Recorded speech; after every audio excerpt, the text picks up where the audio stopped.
In this video, I will show how to solve Facebook this video could not be uploaded to your story problem. Let's see how to solve this problem. Go to Play Store, click on search bar and search Facebook.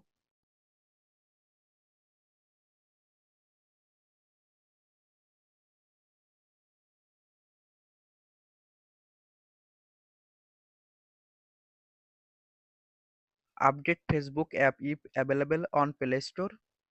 Go to phone setting,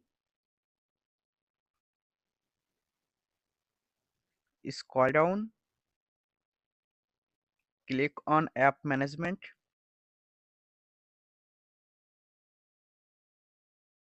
click on app list,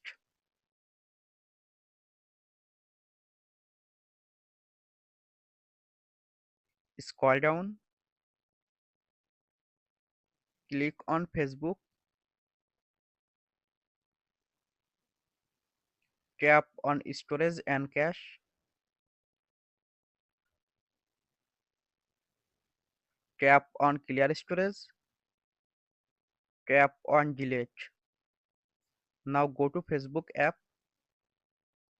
Now click on create story.